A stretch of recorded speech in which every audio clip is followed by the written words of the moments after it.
Die Startfrage, die wir mal formuliert haben, ist, machen eigentlich die Digitalisierungsversprechen, die uns all die Hersteller geben, insbesondere Process Mining, RPA, aber auch alle anderen, die digitalisierte Prozesse irgendwie zu ihrem Geschäftsmodell gemacht haben, im weitesten Sinne gehören auch die Engines, die wir mit Flow haben, natürlich auch dazu, eigentlich die integrierten Managementsysteme überflüssig? Oder wie werden dann eigentlich Mining, RPA unsere Managementsysteme verändern? Was glauben wir, wird passieren in den nächsten Jahren? Das ist die Eingangsfrage. Also machen die Digitalisierungsversprechen unserer klassischen Managementsysteme überflüssig? Frage 1. Oder wie werden sie sich verändern? Ja, schönen guten Nachmittag zusammen. Mein Name ist Thomas Hardiger, bin Geschäftsführer der Business Partner AG in der Schweiz. Wir haben uns spezialisiert auf Change Management. Wir begleiten Unternehmen in Veränderungsprozessen und haben hier die Schwerpunkte Strategie, Führung und Prozessmanagement. Prozessmanagement und Digitalisierung sind natürlich zentrale Treiber in Organisationen für Veränderungen und das ist auch unser Steckenpferd, vor allem das IMS-Thema. Eine kleine Anmerkung zu Beginn zu dem Thema integratives Managementsystem. Wir reden eben von integrativ, weil wir glauben, dass so ein Managementsystem den Rahmen spannt für Führung, um eben Teilsysteme hier drin aufzunehmen. Sei es klassisch Qualität, Umwelt, Arbeitssicherheit, aber in den letzten Jahren natürlich zunehmend auch Themen wie Risikomanagement, IKS, BCM und was uns sehr wichtig ist, und es geht oftmals in Vergessenheit, wenn wir über integrierte Systeme reden, sind natürlich auch klassische Funktionen wie HR, Personalmanagement, Finanzmanagement, IT, die zunehmende Bedeutung haben in der Integration. Wenn du jetzt aber nochmal sagst, diese Digitalisierungsversprechen, wie glaubst du, werden die das integrierte Managementsystem verändern? Oder so die Systeme, die wir kennen, wovon wir auch Beispiele gehabt haben. Jetzt, wir hatten also klassische Aeneas-Beispiele, wie man Integration in Aeneas über Prozesse abwickeln kann. Also ich glaube, dass die zunehmend wichtig werden. Und zwar einfach deshalb, wenn wir das als das eine integrative System begreifen, dann stehen ja im Zentrum sicher die Prozesse. Das ist zumindest unser Verständnis zu diesem Thema. Und ich denke, Digitalisierung ohne Klarheit und Transparenz von Prozessen und Rollen scheitert oder kostet viel Geld und Lehrgeld vor allem. Also dahingehend denke ich, dass das eine gute Gelegenheit ist für uns alle und für Intellio und Aeneas, hier vorne mit dabei zu sein, um eben diesen Ansatz der Digitalisierung auch zu unterstützen. Ja, hallo zusammen, ich bin der Frank Hahn, ich bin selber Steuerberater in eigener Kanzlei seit über 20 Jahren. Und vor ein paar Jahren gab es dann eben vom Finanzamt diese GOBD, also die Grundsätze ordnungsgemäßer Buchführung und Datensicherung, die letztendlich die Antwort auf die Digitalisierung eigentlich sind vom Finanzamt. Das heißt, das Finanzamt sagt, ihr braucht jetzt alle eine Verfahrensdokumentation. Das ist nichts anderes wie ein QM-System auf den kaufmännischen Prozessen. Also wir haben jetzt plötzlich ein Managementsystem vom Finanzamt gefordert, wegen der Digitalisierung. Und das Ganze geht eigentlich weiter in die Richtung Text-CMS. Also man wird letztendlich ein Compliance-Management-System haben, was letztendlich auch vom Finanzamt gepusht und gefordert wird. Also auch da wird sich das wesentlich weiterentwickeln, das Thema Managementsysteme. Wir haben das Ganze, beide Themen letztendlich mit Intellio zusammen ins Aeneas reingebaut und hatten jetzt auch einen kleinen Vortrag die Tage und sind auch auf dem Stand draußen erreichbar, wenn da jemand noch Fragen dazu hat. Ich glaube, das eine schließt das andere nicht aus, weil das integrierte Managementsystem sorgt ja erstmal dafür, dass man ein gemeinsames Verständnis von den Prozessen hat.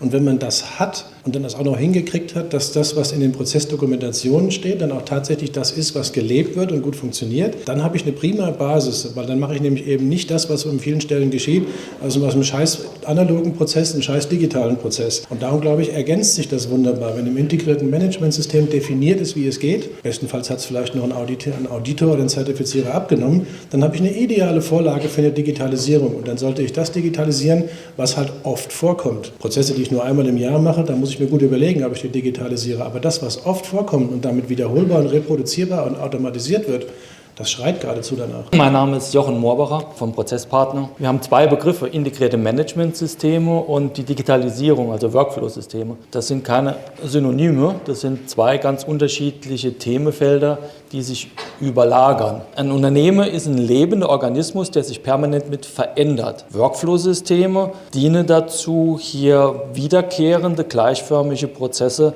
automatisiert abzubilden. Das ist ein Widerspruch gegen hier die starke Veränderung von einem dynamischen, gelebten Unternehmen als solches, ein lebender Organismus.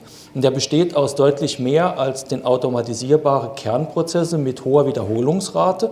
Ja, es gibt im Unternehmen eine unglaubliche Bandbreite, wo Regelungen zu treffen sind, sehr dynamisch, sehr einfach zu pflegen, sehr schnell zu aktualisieren. Ja, wenn ich versuche, Nebenkriegsschauplätze zu automatisieren, werde ich irgendwann hier langsamer werden, als ich hier einen Zugewinn habe durch die Stabilität des automatisch ausführenden Prozesses. Also von daher sind es zwei Themen, die sich überschneiden. Ich brauche das Prozessmanagement, um überhaupt hier die Handlungsfelder zu erkennen. Wo habe ich Probleme, die ich durch eine Automatisierung lösen kann, oder wo habe ich so hohe Wiederholungsrate, dass ich produktiver werde durch ein Workflow-System. Ja, aber es geht nicht eins ohne das andere. Das Unternehmen als solches zu steuern, zu führen und Punkte zu haben, wo ich mit dem Finger drauf zeige, da ist mein Problem, da muss ich was tun. Das wird nur im zweiten Schritt dann vielleicht durch die Automatisierung hiermit behoben werden. Als erstes brauche ich Standards dafür, ich brauche ein Selbstverständnis, ich brauche die gleiche Sprache von allen Beteiligten im Unternehmen, dass jeder weiß, von was wird hier gesprochen, was ist das eigentliche Problem. Ja, von daher sehe ich hier mit zunehmender Automatisierung keine direkte Beeinträchtigung. Im Gegenteil, die Forderungen werden immer höher, es kommen immer mehr Managementsysteme, immer mehr Regularien, die zu erfüllen sind. Und gerade jetzt hier, wenn die Märkte dynamischer werden, wird es umso wichtiger. Ja, also unsere Kunden werden auf einmal hier sehr viel aktiver. Viele sind aus dem Dornröschen-Schlaf hier mit aufgewacht, weil hier sich auf einmal Lieferkette verändert habe. Bevor man hier tatsächlich in eine Automatisierung eingreift, muss man erstmal das Ganze verstehen, was da jetzt gerade passiert. Und das ist das integrierte Managementsystem als Werkzeug der Wahl. Genau, mein Name ist Philipp Klarnert von der SAD. Die SAD ist ein Dienstleister für IT-Infrastruktur und IT-Sicherheit. Und das ist jetzt auch mehr oder weniger mein Schwerpunkt, den ich mit einbringe. Zum Thema integrierte Managementsysteme und Digitalisierung. Ich sehe schon, dass da eine gewisse Durchdringung stattfindet, weil digitalisierte Prozesse zwingen einen natürlich zu gewissen Dingen, gerade Berücksichtigung wie Arbeitsschutz, Umweltschutz, Qualitätsmanagement, die automatisieren Unternehmen oder automatisieren unsere Unternehmen in die Prozesse hinein. Also keine Einstellung geschieht mehr, ohne dass der Betriebsrat gefragt wird. Das passiert nicht mehr. Das ist abgehakt. Ne? Eine Beschaffung passiert nicht, ohne dass es die gesetzlichen regulatorischen Bedingungen erfüllt, dank unserer ERP-Systeme. Haken dran. Also da wird dieser Gedanke, dass gewisse Aspekte in den Prozessen zum Leben kommen, zum Alltag werden, das findet statt. Zwangsgelenkt, natürlich. Da ist natürlich die Kunst, dass die Leute dann noch verstehen, warum sie da irgendwelche Häkchen und Formulare ausfüllen müssen. Aber beim Thema Informationssicherheit, der mit der Digitalisierung jetzt hier auf einmal ein Einfallstor wird oder akut wird, kann ich Ihnen zwei Sachen mitgeben, die das Thema auf jeden Fall nicht aus meiner Sicht in naher Zukunft überflüssig machen. Das eine ist, dass es mittlerweile Geschäftsmodelle gibt, die sind sehr lukrativ, um ihre Daten abzugreifen und damit was zu machen. Also es gibt da einen regen Markt, der ist sehr professionalisiert, wie man Tools erstellt, um bei ihnen Daten abzugreifen, Schwachstellen auszunutzen und gleichzeitig, und dort hat man sehr, sehr schnell Produkte und Dienstleistungen im Darknet erstellt und das Know-how der Mitarbeiter, was jetzt meistens als Einfallstor genutzt wird, gleichzusetzen oder hinterherzuziehen, das ist sehr mühsam und findet nicht in gleichen Geschwindigkeit aktuell statt.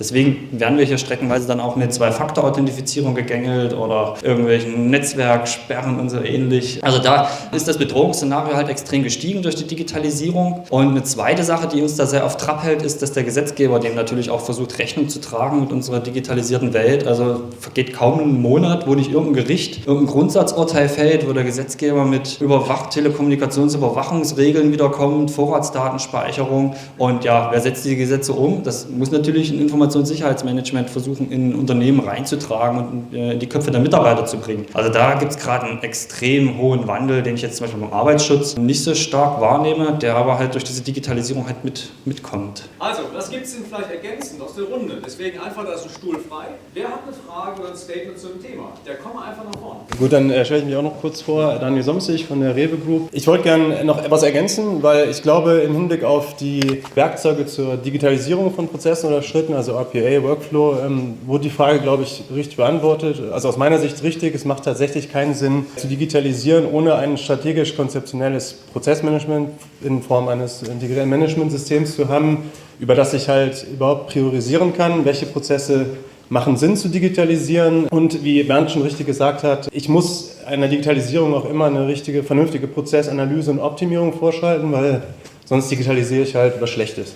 Das ist beantwortet worden. Weil du aber Process Mining noch erwähnt hattest. Und Process Mining aus meiner Sicht ja eher ein Analyse oder wenn ich es halt in Echtzeit mache, vielleicht auch ein Monitoring-Werkzeug ist, würde ich da gerne noch sagen, wir setzen jetzt seit 2 Jahren auf Process Mining ein und die Hersteller der Lösungen, die gehen schon hin und sagen, ja, also ein Prozessmanagement-System-Tool braucht ihr ja eigentlich nicht, weil wir generieren euch ja eure Prozesse. Und das ist halt Schwachsinn erstmal, ne? Weil erstens kann ich Prozesse im Process Mining nur insoweit generieren und visualisieren, wie sie halt auch in IT-Systemen abgebildet werden. Das ist schon mal die große erste Einschränkung, ne, die halt gern vergessen wird. Das zweite ist aber auch, und das hat sich jetzt bei uns in der Praxis gezeigt, es macht auch keinen Sinn, Process Mining anzuwenden, wenn ich nicht ein gewisses Verständnis für meine Prozesse habe. Also ich muss ja wissen, was will ich denn überhaupt meinen, ne? Also diese ganzen Log-Files, die unsere IT-Systeme schreiben, sind so komplex und die überhaupt erstmal so aufzubereiten, dass ich da ein richtiges Process Mining drauf machen kann, ist extrem kompliziert und ich brauche sehr, sehr viel fachliches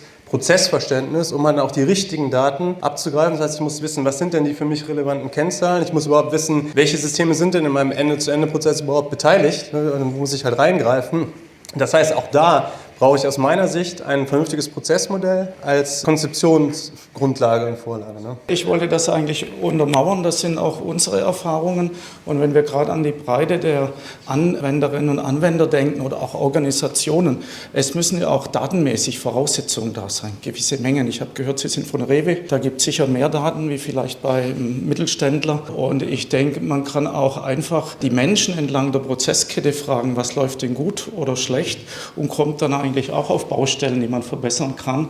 Also insofern glaube ich, dass Process Mining deutlich überschätzt wird und ich wundere mich über diesen Hype und ich denke, es braucht hier wirklich eine ganz gezielte Anwendung. Für ausgewählte Prozesse macht das sicher Sinn, aber in der Breite denke ich, werden dazu große Erwartungen geschürt. Ein Punkt, also überschätzt würde ich tatsächlich nicht sagen. Ich glaube, das ist schon ein mächtiges Werkzeug, aber ich muss es halt richtig einsetzen und ich brauche unbedingt dieses Verständnis über die Prozesse und auch die Prozesszusammenhänge. Also deswegen, ich glaube, wenn ich es richtig einsetze, ist das ein unglaublich cooles Tool. Ich meine, an sich, was dahinter, die ganzen Analytics und BI-Geschichten, das gibt es schon ewig, aber das jetzt prozessorientiert zu machen, ist ja eigentlich erstmal eine super Idee. Hätten wir vor ein paar Jahren auch schon gesagt, dass man das so machen muss und dass es dafür Tools gibt, finde ich auch gut. Aber also das alleine standalone wird mir halt nicht helfen. Ich muss halt schon wissen, was ich damit mache. Aus meiner Sicht ist Process Mining ein tolles Tool oder ein tolles Werkzeug, um Qualitätssicherung zu betreiben. Wenn ich nämlich gesagt habe, ich habe zum Beispiel 5 oder 6 verschiedene Auftragsabwicklungsprozesse in einem Unternehmen, die ich jetzt alle irgendwie mit dem SAP-System abbilde und machen will. Und ich nehme dann ein Process Mining Tool und gucke mir dann an, wo bleiben die Prozesse hängen, welche werden benutzt, welche funktionieren gut, welche schlecht. Dann habe ich daraus mit dem Process Mining echt ein KVP-Tool, kontinuierliche Verbesserungstool, um an meinen Prozessen zu arbeiten. Aber das sollte aus meiner Sicht nicht zu weit vorne kommen. Andersrum, wenn ich jetzt natürlich sage, ich will ein Projekt machen und sage, ich weiß, ich habe solche 5 kaufmännischen Prozesse, will am Ende vom Tag vielleicht nur noch 1 oder 2 haben, dann kann ich es auch am Anfang vom Projekt einsetzen. Aber ohne dass irgendwas da ist, was ich messen kann, halte ich es nicht für wirklich sinnvoll. Ja, mein Name ist Marc Urban von Deloitte. Ich glaube, worauf wir auch nochmal achten sollten, ist, dass es einen Unterschied gibt zwischen digitalisierten Prozessen und digital dokumentierten Prozessen.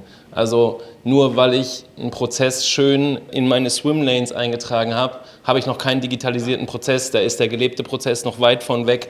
Und nur wenn ich dann einen wirklich ernsthaft digitalisierten Prozess habe, dann sind, glaube ich, solche Tools wie Process Mining auch wirklich sinnvoll einsetzbar. Und weil wir gerade auch noch RPA genannt haben, aus meiner Sicht ist zum Beispiel auch so eine Lösung wie RPA maximal eine Übergangslösung, weil ich kann mit RPA oder in dem Sinne, wie RPA mal gedacht war, höchstens nachbilden, was ein Mensch vorher manuell gemacht hat und manuell durchgeführt hat. Und das kann aus meiner Sicht nicht die finale Lösung von Digitalisierung sein, dass ich die Tätigkeit eines menschlichen Mitarbeiters nachbilde, sondern dann brauche ich halt eine API, wo wirklich automatisiert, ohne Unterbrechung, Daten und Informationsflüsse durchfließen. Zum Thema RPA haben wir auch Projekte gemacht und können auch aus Erfahrung berichten, dass man dann leicht dem Gedanken verfällt, dass der Bot tatsächlich jetzt hier dauerhaft eine Aufgabe übernimmt, die sich jetzt hier gut in den Prozess einfügt. Meistens ist es aber eher nur,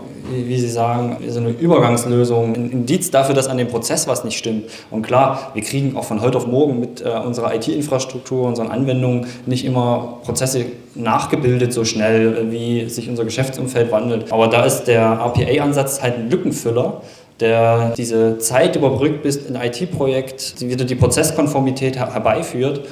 Jedoch darf man, wie gesagt, nicht dem Gedanken verfallen, dass der Bot jetzt tatsächlich da dauerhaft hier an dieser Stelle eine menschliche Aufgabe übernimmt in einem ineffizienten Prozess. Ich wollte einen Aspekt von Ihnen noch aufgreifen. Im Sinne digital dokumentierte Prozesse sind noch nicht digitale Prozesse im Sinne der Anwendung. Das könnte eigentlich ein interessanter Ansatzpunkt sein. Wohin entwickeln sich integrierte Managementsysteme? Wohin entwickelt sich auch die Anwendung von BPM-Suites in dem Sinn, dass man sie immer operativer nutzt, um eben Daten zu handeln, um Workflows auszubauen und auch eben operativ dort die Daten direkt statt in Dokumenten, sondern im System zu bewirtschaften und die Funktionalitäten so auch produktiv und nicht nur zu Dokumentationszwecken zu nutzen. Elke Fritz ist mein Name von der Firma Burkhardt. Was mir, glaube ich, im Moment noch in der Diskussion fehlt, ist, in erster Linie sind wir ein Unternehmen, was Geld verdienen will. Also wir haben Geschäftsmodelle und um diese Geschäftsmodelle halt zu realisieren, brauchen wir Geschäftsprozesse. Was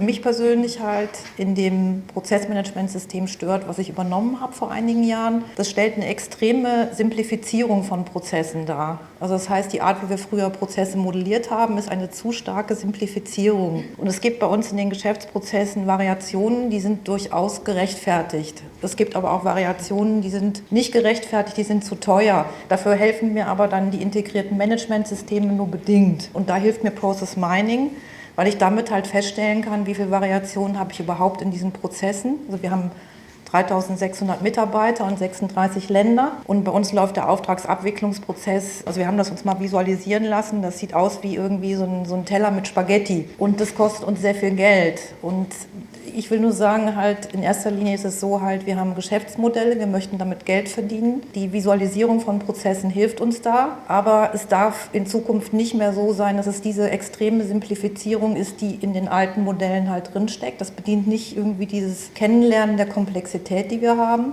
Und da kann Process Mining wirklich eine sehr, sehr wertvolle Unterstützung sein. Die Simplifizierung, die vorhin angesprochen wurde, ist aber typisch für die integrierte Managementsysteme, um die Mitarbeiter halt hier mit in das Prozessverständnis hineinzunehmen. Wenn ich die Prozesskette zu detailliert hiermit beschreibe, dann steigt mir der Anwender mit aus. Dann bekomme ich auch viel zu feingliedrige Stellebeschreibungen und Aufgabeliste mit drin. Deswegen muss man hier unterscheiden, ob man integriertes Managementsystem, eine Dokumentation mit Mitarbeiterorientierung macht oder ob man fachliche Prozessmodelle, die Blaupause für die nachfolgende Automatisierung sind. Das sind zwei unterschiedliche Modellierungsstile. Man hat auch ganz andere Schrittweite, man hat ganz andere Detaillierungsgrade. Das wird typischerweise als Variante darin abgebildet und das hält man vom Mitarbeiter dann mit fern. Also man kann hier in ein simplifiziertes Modell durchaus auch der komplexe Bruder hier mit aufnehmen.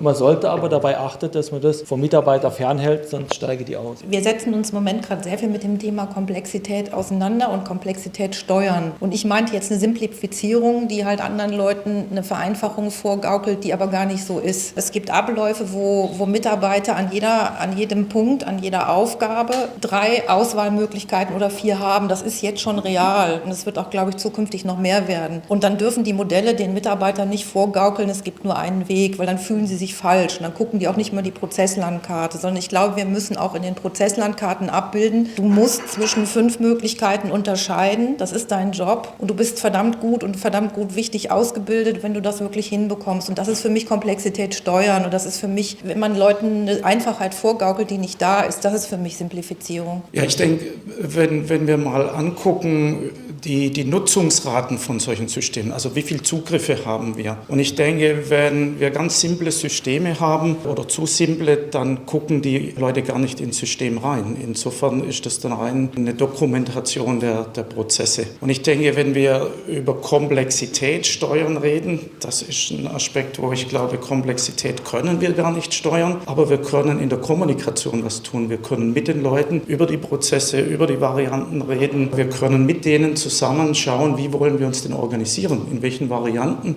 und das Ergebnis der Diskussion dann abbilden und transparent machen. Und so eben glaube ich, dass es auch einen laufenden Dialog über die Prozesse mit den Leuten in den Prozessen braucht, um eben diese Komplexität zu bewältigen. Aus meiner Sicht sind das 2 Ebenen. Das ist einmal die Ebene, dass der Manager, der Kaufmann, die Führungskraft verstehen soll, wie geht die Auftragsabwicklung. Das ist der simple Prozess. Da kommt irgendwann Auftrag im SAP anlegen. Auftrag im SAP anlegen ist im SAP, bedeutet aber, dass da vielleicht 10, 15, 20 Schritte zu machen sind. Heute ist das so, bei uns werden dann Word-Dokumente, PowerPoint-Präsentationen, Anleitungen, Leitfäden, Richtlinien, schlag mich tot geschrieben, die als mitgeltende Unterlage irgendwo rumwabern und meistens mehr oder weniger schlecht aktualisiert sind. Wenn man dann die ITler fragt, die kennen das Papier nicht. Die ITler kennen dann wieder ein Visio-Bild oder sonst irgendwie gemaltes oder im Solution Manager gemaltes Bild. Wir haben da immer ein Projekt im Rahmen der S4HANA-Migration, haben wir das mit Process for Success, heißt es bei uns. Das Projekt läuft auch noch, ist aber ein bisschen ins Stocken geraten, zugegebenermaßen. Und da haben wir gesagt, naja, warum machen wir denn nicht diese zweite Ebene? Wir machen die Prozesse, die dann die Ereignisprozesskette im SAP abbilden, um ein gemeinsames Verständnis zwischen der operativen, den IT-Leuten und den SAP-Leuten und so weiter hinzukriegen. Warum machen wir dann nicht eben mit einer anderen Farbe den Prozess nochmal? Und da hat eben das eine Kästchen dann 10 Schritte. Und wenn die sich über diese 10 Schritte einig geworden sind, dann kann man sagen, okay, das ist sozusagen das Anforderungsmanagement für die IT. Ich glaube, bei Döhler hat man das mal sehr intensiv gemacht. Ich habe das jetzt aber lange nicht, Joachim Kumpf ist ja auch nicht hier, glaube ich, habe ich jetzt nicht mehr gehört, wie die damit weitergekommen sind. Aber die haben genau das so gemacht. Die haben gesagt, auf der hohen Flughöhe ist das beschrieben, dass es jeder verstehen kann, simpel, so wie Joachim das auch sagt. Und dann aber das aus dem IT-Verständnis, dann steht da eben drin Transaktion, und so weiter. Und dann hat man da auch ein Verständnis davon, ein gemeinsames Verständnis. Und dann wird es umgesetzt, digitalisiert. Das hatten wir auch gestern im BPM Flow Workshop, so dieses Thema, wie repräsentieren wir da Prozesse. Wo wir auch gesagt haben, wir brauchen eigentlich dann, zum Beispiel, wenn ich sowas auch modelliere, brauche ich eine eigene gewissermaßen Konvention für diese Detailebene. Die ist total wichtig, dass eben Fachleute, also der Fachbereich und die IT das sauber abstimmen mit allen notwendigen Sachen. Aber das muss ich dann ja auch gar nicht mehr zwingend publizieren, sondern das bleibt eigentlich verdeckt, wird quasi freigegeben zur Flow-Implementierung und dann wird der Nutzer ja quasi durch gut gemachten Workflow durch den Prozess hindurchgezogen. Das heißt, er muss dann auch nicht irgendwie ein Prozessmodell angucken, sondern das gucke ich mir wieder in der nächsten Verbesserungsschleife mit den nächsten Requirements an. Und das, glaube ich, Daniel, du hast auch genickt, zu sagen, wir machen Collapse Subs und darunter sind die SAP-Transaktionsketten eher versteckt, guckt sich im Regelfalle keiner an. Kann ich auch mit veröffentlichen, das schadet auch nichts, aber das guckt sich im Regelfalle keiner an. Sondern es ist bei der nächsten Iteration, wo man nochmal rangeht, schaut man an, was haben wir da eigentlich dokumentiert und nach was ist eigentlich gecustomized worden. Und da kann man schon mit Konventionen auch was bewegen. Also im Sinne von doch eine gewisse Übersichtlichkeit, also im Sinne von all in one. Ich finde das an einem Ort. Weil das Schlimmste ist, was es gibt, ich hatte jetzt letztens einen Kunden, 6 verschiedene Systeme, um die SAP-Prozesse zu dokumentieren. Ein Projekt im 3-stelligen Millionenbereich. Was wird passieren, wenn der Go-Live fertig ist? Können sich alle hier im Raum vorstellen, was mit dieser Dokumentation danach passiert. Nathalie Kettelhacke von der KV Berlin. Ich wollte eigentlich auch nur ergänzen zum Thema Know-how und Ebenen der Prozessmodelle.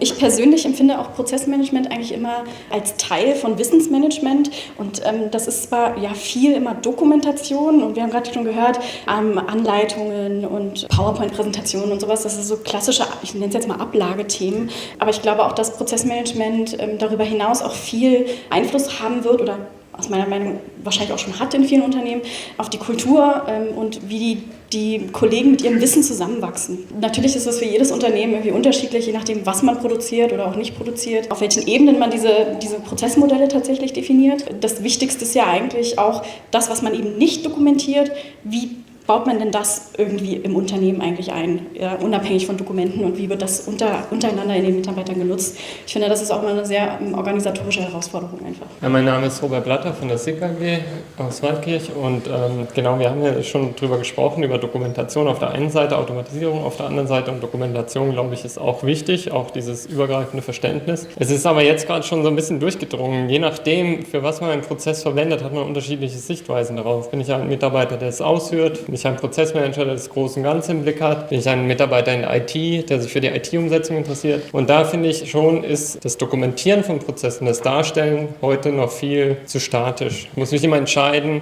lege ich jetzt ein Kästchen an, was packe ich da drunter oder was packe ich woanders her? Wir haben 50 Tochtergesellschaften weltweit. Wenn die irgendeinen Schritt anders machen, dann kopieren sie den Prozess, stellen diesen Schritt anders dar. Und ich glaube, da ist schon auch die Herausforderung an solche Toolsets, dass man das irgendwie besser besser miteinander verbindet, dass ich nicht so viele Varianten und Möglichkeiten habe oder Kopieraufwand habe, den es leider immer noch gibt. Ja, ich denke, die Variantenvielfalt in Organisationen, die ist ja ohnehin da. Also einerseits mal, wenn ich verschiedene Standorte habe. Wir machen immer mal wieder den Versuch, verschiedene Leute zum selben Prozess den dokumentieren zu lassen. Und dann haben wir plötzlich verschiedene Bilder. Also ich wiederhole mich hier, der Kommunikationsprozess, sich das Einigen auf einen Ablauf, ist sicherlich was ganz Wichtiges. In meiner Erfahrung bietet ja NES genügend Möglichkeiten, Prozesse Verweise anzulegen, dass die sich dann eben identisch weiterentwickeln oder Kopien anzulegen. Und da wäre natürlich schön, auch natürlich diese Varianten sinnvoll und schnell vergleichen zu können. Aber ich glaube, das gibt es schon in der Form. Und das dann auszubauen oder zu nutzen, da ist sicher Potenzial drin. Also wir werden auch das Thema jetzt nochmal, gerade mit Kunden, die das Thema Variantenmanagement haben, weil sie international sind, auch mal intensiver diskutieren. Es gab mal für anderen Kunden einen Prototypen für die Visualisierung, wie kann ich so die Abdeckungsgrade überhaupt, wo, in welchen Ländern sind welche Prozesse und mit welchen Varianten ausgerollt. Das quasi in unser Variantenmanagement, was wir heute einfacher gestrickt ist, zu integrieren.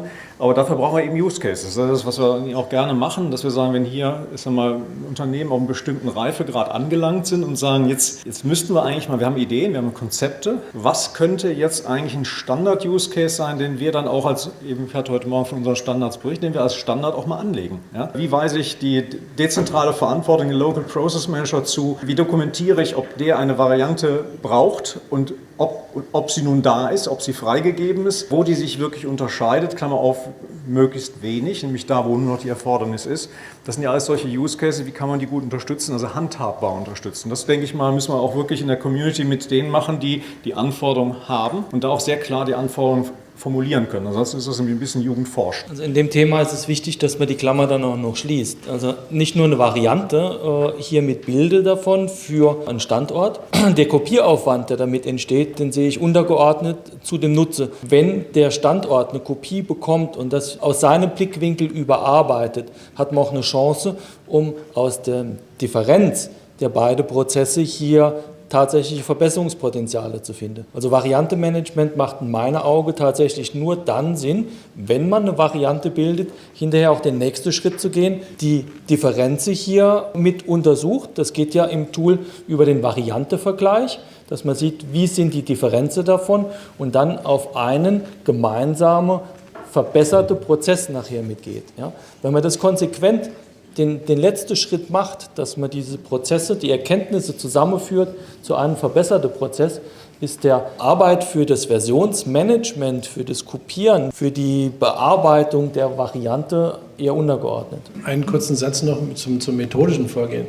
Wir haben vor 7 oder 8 Jahren haben wir eine Struktur gehabt, dass die Prozesse alle an den Organisationen, an den wesentlichen Organisationen hingen. Da haben wir gesehen, es gibt ganz viele kaufmännische Abwicklungsprozesse und es gibt ganz viele Instandhaltungsprozesse. Dann haben wir das geändert, weil es hieß auch immer, wir haben viel zu viele Prozesse. Dann habe ich gesagt, okay, wir könnten ja auch mal auf die Idee kommen, können einen Prozessbaum bauen. Wir haben nicht so schöne End-to-End, aber wir haben einen Prozessbaum.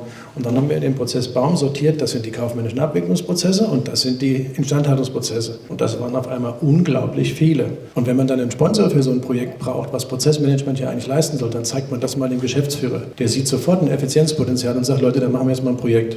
Und am Ende vom Tag war das nur noch ein Fünftel von der Prozessmenge, die wir vorher hatten. Genau, den Vorschlag mit dem Variantenmanagement, sich das besser anzugucken, finde ich gut. Nur meine Vision, wie man es umsetzt, weiß ich noch nicht, aber wäre, dass wir gar nicht mehr Varianten haben, sondern wir haben nur einen Prozess, den man über verschiedene Sichten, der alles enthält, ja, die IT-Sicht, die Standort A, die Standort B-Sicht, weil manchmal gibt es einfach Abweichungen, es gibt gesetzliche Anforderungen und so weiter, die einfach unterschiedlich sind und unterschiedliche Zuständigkeiten. Und dafür ist es gar nicht notwendig, immer eine Variante oder eine Kopie zu haben, sondern einfach die Sicht auf einen und denselben Prozess etwas zu modifizieren. Das war jetzt nur einfach kurz noch eine Frage eigentlich an Intellior direkt, wie Sie sich positionieren in dem Thema. Wollen Sie sich so ausbauen, dass NES dann auch so Sichten abbilden kann, wie eine IT-Sicht, so dass man einfacher die Prozesse auch dann digitalisieren kann? Nämlich, ich habe mich jetzt mit dem BPN Flow nicht tief beschäftigt, aber nur mal angehört. Und es hieß halt, man muss trotzdem noch halt mal die Prozesse in dem Flow abbilden. Also hat man wiederum 2 Prozesse, ohne dass man die integrieren kann. Also möchte sich Intellior dahingehend weiterentwickeln? Ich glaube, ich hatte da heute Morgen so eine Folie, die waren so 6 Säulen und wer sich an die erinnert, wird es dort gesehen haben. Weil das ist, glaube ich, ein Asset von uns, dass wir heute schon solche Perspektiven und diese Nutzerrollenperspektiven schon gut abbilden. Und das heißt ja nicht, also wir sind ja auch nicht fertig. Also ist ja nicht so, als wenn unser Produkt jetzt ein für alle Mal mit dem Motto, ach, das ist es jetzt und so bleibt's. Nein, sondern genau darum geht es ja. Wir müssen eben schauen, wie wir die Arbeit von Ihnen und von denen, die dieses Werkzeug nutzen, immer noch ein bisschen besser machen. Und dazu wird genau sowas gehören. Und natürlich sind wir auch beim Thema Workflow noch nicht am Ende. Weil wie kann man durch kluge Konventionen aus einem Prozess den Workflow abtiefen und am Ende baue ich da gar nichts um. Ich mache auch keine Kopie mehr. Das ist ja das, was Herr Blatter dachte. Ich modelliere einfach. Aber dadurch, dass ich dem irgendeine Eigenschaft gebe oder eine bestimmte Rolle das nur sieht, ist es eben für die anderen erstmal gar nicht da, die es nicht brauchen. Ja? Und das ist ist eine Vision, wie setzen wir das um? Ich kann nicht sagen, warum wir das umsetzen. Wir können es eben auf die Agenda setzen, wir können forschen und wir können eben auch von weiteren Ideen, die Sie haben, profitieren. Ja? Ich habe hier vielleicht 1, 2 Beispiele. Einige unserer Kunden, die haben ihre Enterprise Architecture komplett in NES abgebildet, inklusive Details auf Modul- oder Funktionsstufe und verbinden das dann mit den Prozessen und den Aufgaben. Und das gibt natürlich schon sehr spannende Sichten auf die Prozesse, die heute schon einfach in NES visualisiert werden können. Also Jens Frese von Goldbeck. Ich würde nochmal eine Ebene höher gehen vielleicht und die Frage, so wie wir Prozesse heute modellieren, das überhaupt zukünftig noch machen sollten. Also wir sind ja immer bestrebt, die Ende zu Ende zu modellieren und die Frage ist halt, passt das überhaupt noch zu der heutigen Geschäftswelt? Weil wir haben gerade, wo wir externe Referenzen haben, also wo wir in Kundenkontakt sind, ändern sich Prozesse ständig und Prozesse sind für mich was Beständiges, was ich immer wieder so abrufen kann. Und deswegen ist die Frage, können wir die Prozesse oder Tätigkeiten, die wir gegenüber den Kunden machen, überhaupt im Prozess modellieren oder müssen wir das anders denken und können nur noch die Sachen, die wir intern machen, die immer gleich sind, die als Prozesse modellieren. Rebecca Sierp, auch von Goldbeck. Jens, ich würde die Frage halt beantworten. Also für mich wäre so das Thema, dass man das tatsächlich noch machen sollte, weil Kundenanforderungen, die sich vorne ändern, das ist für mich ein veränderter Input. Also es gibt immer ein Kundenbedürfnis im Endeffekt, wenn wir es jetzt ganz, ganz auf einer hohen Flugebene betrachten. Der Kunde, mit dem wir im Endeffekt ein Geschäft auch machen, hat immer ein Bedürfnis, was wir als Unternehmen irgendwo befriedigen können, wo wir ihm weiterhelfen können. Das heißt, an der Stelle ändert sich ja vielleicht nur die Varianz oder die Form, wie er sein Bedürfnis äußert oder er äußert es halt eben nicht und wir wissen, dass es da ist und machen ihn halt darauf aufmerksam. Das ist so das Thema. Von daher will für mich nur die Eingangsparameter sich ändern. Das heißt, die ersten Prozesse, die frühen Kundenkontakt haben, die verändern sich vielleicht, müssen an der Stelle Varianz sein, also vielleicht viele Varianzen haben oder viele Wenn-Dann-Bedingungen haben, dass sie diese Bedürfnisse absteuern, um dann halt in die richtigen Prozesse reinzukommen. Aber je weiter wir dann tatsächlich in die Wertschöpfung kommen, desto mehr sind wir dann wieder in Standardprozessen. Und ich denke mal, gegen Ende hin wird sich das dann gegebenenfalls wieder abhängig von den Eingangsparametern vielleicht wieder ein bisschen differenzieren. Aber das ist für mich so der Ansatz. Ja, natürlich, ich bin auch irgendwo bei dir. Das Thema, sollten wir Prozesse halt noch so modellieren, das ist halt dieses Thema mit Prozesse verändern sich und Dokumentation ist dann häufig halt sehr, sehr statisch. Es ist halt die Frage, wie man das intelligenter gestützt werden kann oder wir es intelligenter unterstützen können, weil wir viele Prozesse auch einfach automatisieren, sie sich flexibel verändern, anpassen und da halt immer so eine Diskrepanz oder die Gefahr in der Diskrepanz besteht. Wir verändern Prozesse in unseren ERP-Systemen, wir verändern Prozesse in unseren Power-Apps und was auch immer wir alles nutzen. Das, was wir dokumentiert haben, auch in den NES oder in anderen Tools, ist eine Zeitaufnahme in diesem einen Punkt. Also zu einem Punkt machen wir eine Aufnahme und wenn wir dann im Hintergrund etwas ändern, heißt es nicht, dass unsere Prozessmodelle angepasst sind. Also das ist tatsächlich, glaube ich, der interessante Punkt, wo es dann spannend wird. Ja, ich würde vielleicht da noch ergänzen wollen, dass ich glaube, wir brauchen Modelle, um einfach in die Diskussion zu kommen, um einfach sozusagen Vereinfachungen in der Darstellung zu schaffen. Aber ich fände tatsächlich ganz spannend, wenn man mal über ein Unternehmen hinaus nochmal die höhere Ebene aufmacht und zum Beispiel den wirklichen Ende-zu-Ende-Prozess über eine Wertschöpfungskette darstellt, weil ich glaube, das wird heutzutage noch in den seltensten Fällen gemacht. Also ich wage sogar zu bezweifeln, dass zum Beispiel VW eine Übersicht darüber hat, wie der Prozess aussieht von, da wird das Metall oder das Eisenerz geschürft oder meinetwegen das Lithium für meine E-Auto-Batterien bis hin zu, das Auto ist verkauft im Autohaus und das mal wirklich darzustellen und da Ineffizienzen aufzudecken. Ich glaube, das ist der nächste Schritt in der Zukunft, dem wir uns widmen sollten. Die ISO 9001 bietet dafür versteckt eigentlich einen guten Ansatz dafür. Also es dreht sich hier eigentlich alles um diese interessierte Partei. Das ist erst in der letzten Version hier mit aufgenommen worden. Es findet sich in alle anderen Managementsysteme wieder. Und das ist letztendlich genau der Ort, wo die ganze nachfolgende Prozesskette hier mit begonnen wird. Und wenn man diese interessierte Partei in die Modelle mit aufnimmt und dort hier die Behörde und alle anderen Institutionen, die Prozesskette im Unternehmen auslösen, mit aufnimmt, hat man zum einen hier einen sehr guten Ort, wo man diese Chance-Risiko-Betrachtung mit aufhängen kann, ja, weil jeder Interessent, jeder, der Input ins Unternehmen liefert, bringt Chance und Risiken auch mit und hat dann hier einen guten Startpunkt für die Prozesskette. Das machen noch die wenigsten, aber es ist ein sehr erfolgreicher und sehr guter Ansatz, weil es hier optimales Prozessverständnis gibt. Und damit ist auch die Frage beantwortet, muss man dann reagieren? Klar, natürlich. Der Kunde bringt andere Input mit rein, also hat sich der Prozess verändert, also muss ich auch den Prozess mit anpassen. Georgi Gerairov, Deka Immobilien Investment GmbH. Wir sind Teil der Deka Bank Gruppe und haben eigentlich noch gar kein End-to-End.